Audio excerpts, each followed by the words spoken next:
mystery and spine-chilling whispers.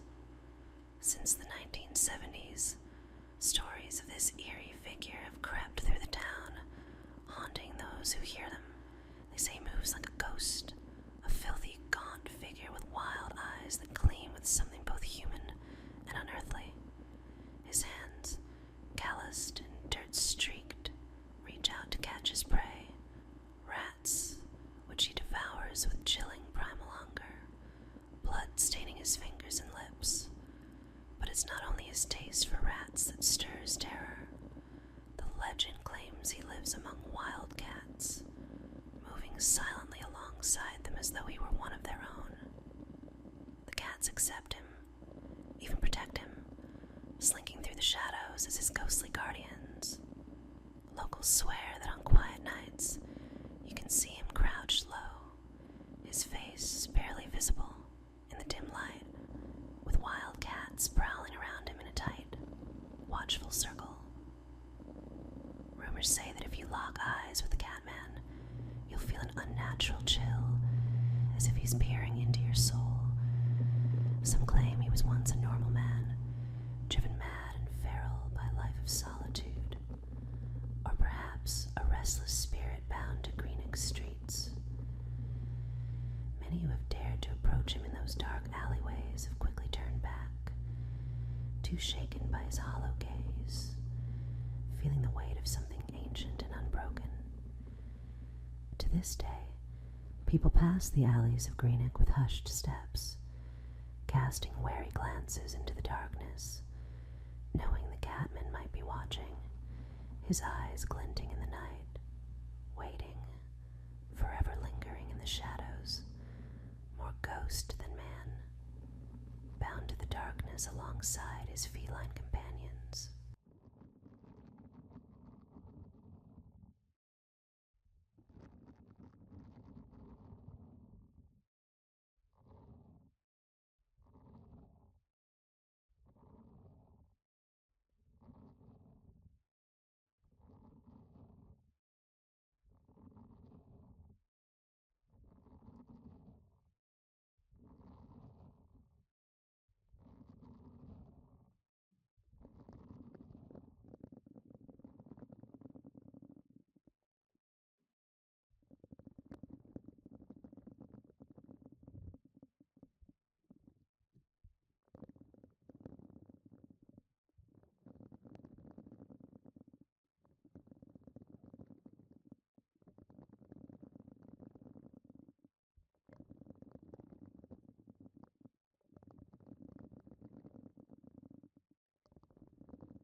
In the shadowed woods near Leicestershire, a creature of nightmare prowls, Black Annis, the dreaded blue-faced hag.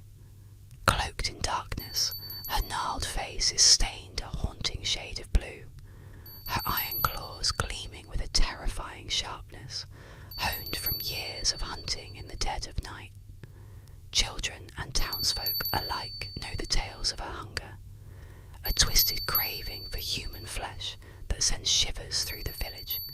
Black Annis hides in a cave carved from the rocks by her own jagged claws, a lair littered with the remains of her grisly feasts. Animal bones, and some say human bones, line the ground, while the chilling stench of decay fills the air. As dusk falls, she slinks from her den, her clawed hands scratching along tree trunks, leaving deep gouges in the bark. Her piercing eyes, dark and unforgiving, scan the surroundings, searching, waiting. She has a particular taste for children, her long, spindly fingers reaching out to snatch any who wander too close to the edge of the woods.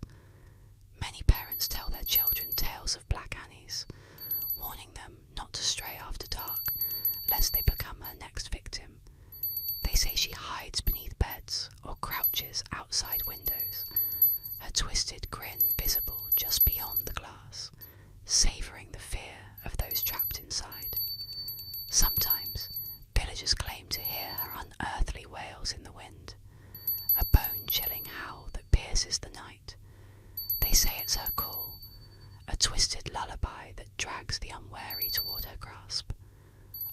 sleepless nights, her figure can be seen creeping through the shadows, her blue face glowing faintly, iron claws poised to strike. Today, the legend of Black Annis still haunts the children of Leicestershire, a ghastly spectre lurking at the edge of nightmares, waiting to snatch anyone who dares defy the tales of her insatiable hunger.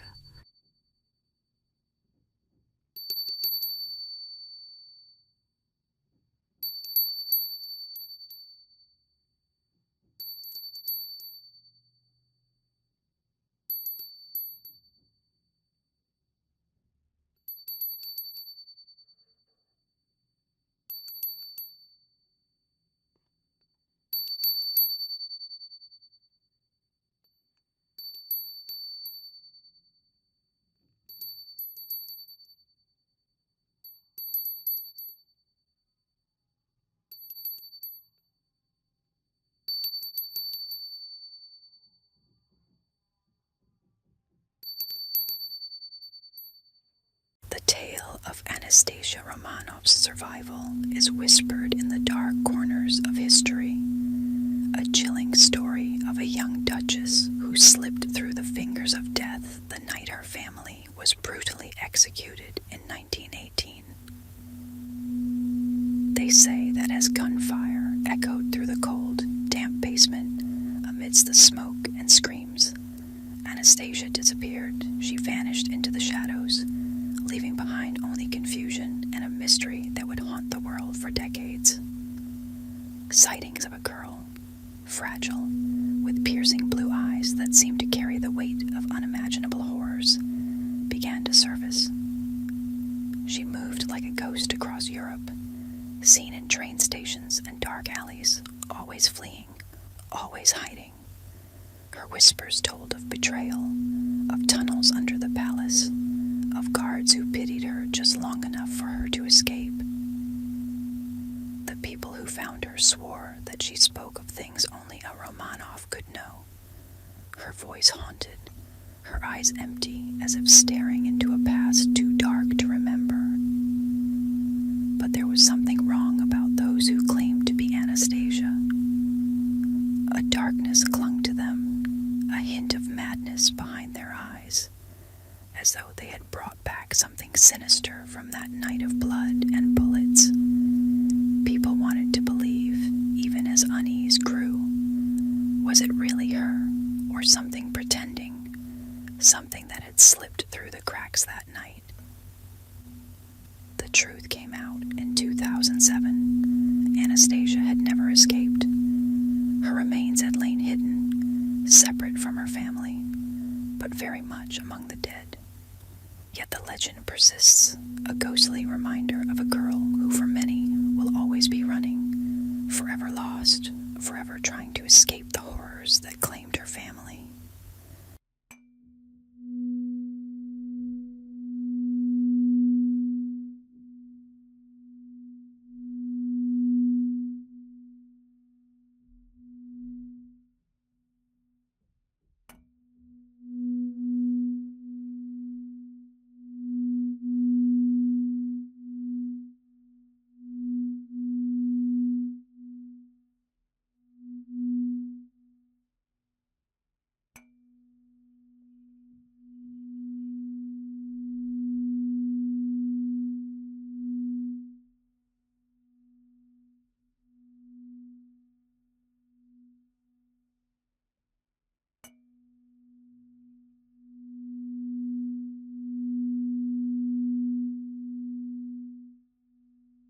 In the dense, eerie woods of Robertson County, Tennessee, the haunting legend of the Bell Witch continues to send chills down the spines of locals.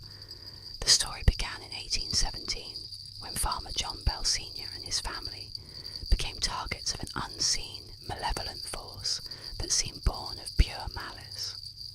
They called it the Witch, and soon the whole town would tremble at her name. The haunting began with strange knocks and scratches echoing through the walls of the Bell home, sounds that grew louder, angrier with each passing night. Shadows twisted on the walls as if mocking the family, and disembodied whispers called out their names, echoing in the pitch-black darkness. But this was no terrifying intelligence. She could speak, cackling threats in a chilling voice, promising that her revenge was only beginning. The witch delighted in tormenting the Bell children, pulling their hair, pinching them, even slapping them with invisible hands. The air around the farm became thick and oppressive, as though her very presence suffocated life itself. She claimed she had a personal vendetta against John Bell and vowed to destroy him, leaving him sleepless and frail, his mind haunted by her endless taunts. Neighbours and townsfolk witnessed the witch's powers firsthand. Objects moved on their own, and her voice filled the air, sometimes screaming, sometimes laughing with a twisted joy. She could appear in any form she wished, a shapeshifter of pure darkness. In 1821, John Bell was found dead, his face twisted in horror, and a vial of strange, black liquid beside him. The witch claimed victory, declaring that she had poisoned him. Her laughter echoed through the empty halls of the Bell home, a final warning to any who might doubt her power. To this day, the spirit of the Bell Witch is said to haunt the land, her wrathful spirit lingering, waiting in silence for her next victim.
In the depths of the Nevada desert lies a place that hums with secrecy and dread, a location known to most as Area 51.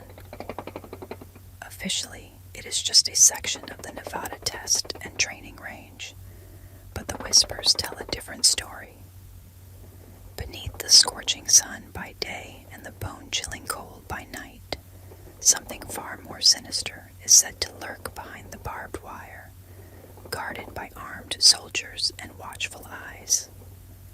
Those who dare to venture too close to the perimeter speak of strange encounters, lights that flash in the dead of night, darting across the sky at impossible speeds, a low, rhythmic humming that seems to vibrate from deep underground, unsettling, unnatural. It's not uncommon to spot black SUVs patrolling the empty roads, their windows tinted dark, their occupants unseen. They watch, they follow, ensuring no one gets too close, ensuring the secrets stay buried. The rumors claim that deep within Area 51 are hidden the wreckage of something not from this earth. A twisted metal craft, battered and ancient, locked away beneath layers of concrete and steel. There are tales of bodies, too, fragile, gray-skinned figures with elongated limbs and eyes that seem to stare beyond death, forever frozen in cold clinical chambers. The scientists there, it is said, are not merely studying them, they are experimenting, trying to unlock the secrets of the cosmos, bending natural laws that should never be disturbed. And then there are the voices. Late at night, when the desert winds are still, some claim to hear them. Soft, echoing murmurs coming from beneath the ground. They sound almost human,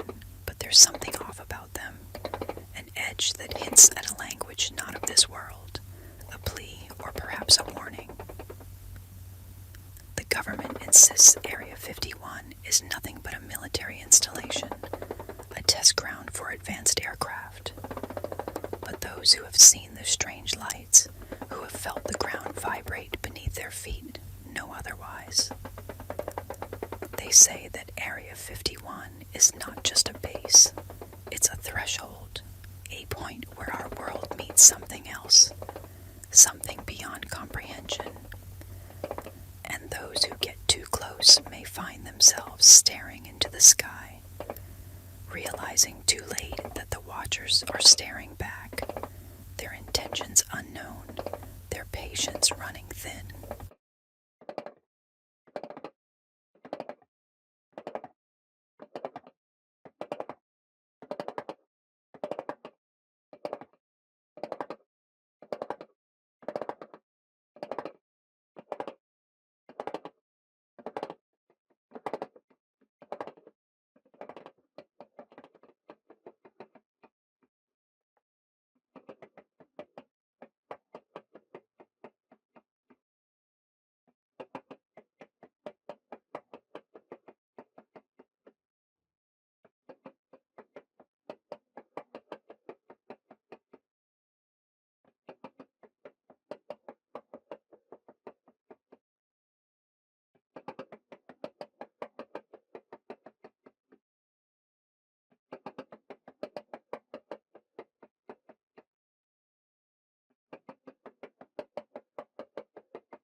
In the dense, mist-laden forests of North America, an unsettling figure roams, Bigfoot, or as the natives call him, Sasquatch. Towering at nearly 8 feet tall, this monstrous ape-like creature lurks in the shadows, a spectre of nature's wildest secrets. For centuries, stories of his terrifying encounters have spread, each tale more harrowing than the last. Hunters, campers, and wanderers alike speak of colossal footprints embedded in the earth, prints so massive no human could leave them. The chilling evidence, cast in mud and shadow, hints at something far beyond human. But Bigfoot isn't just a rumour in these parts. On cold, silent nights, the forest transforms. The usual hum of wildlife fades, replaced by an eerie silence, as though the trees themselves are holding their breath. Then, through the darkness, comes a low, guttural howl, a sound so deep and raw it seems to pierce through the soul, the unmistakable call of Sasquatch. His presence is felt before he's ever seen, a heavy, brooding shadow in the night, stalking, watching, waiting. Those unlucky enough to catch a glimpse report a creature cloaked in thick, matted fur, eyes glinting with a primal intelligence, yet filled with an unsettling, almost human understanding. His hulking frame moves with unnerving agility, slipping between trees like a ghost, his piercing gaze locking with his prey before vanishing into the underbrush. As he disappears, a foul, musky odour lingers, a reminder that Bigfoot was there, a silent warning for anyone daring enough to tread deeper. Some say he's a guardian of the wilderness, others a harbinger of doom, but all agree, Bigfoot is no myth, and in the dark heart of the forest, he waits, forever watching, his silent footfalls a deadly promise to those who venture too close to the wild.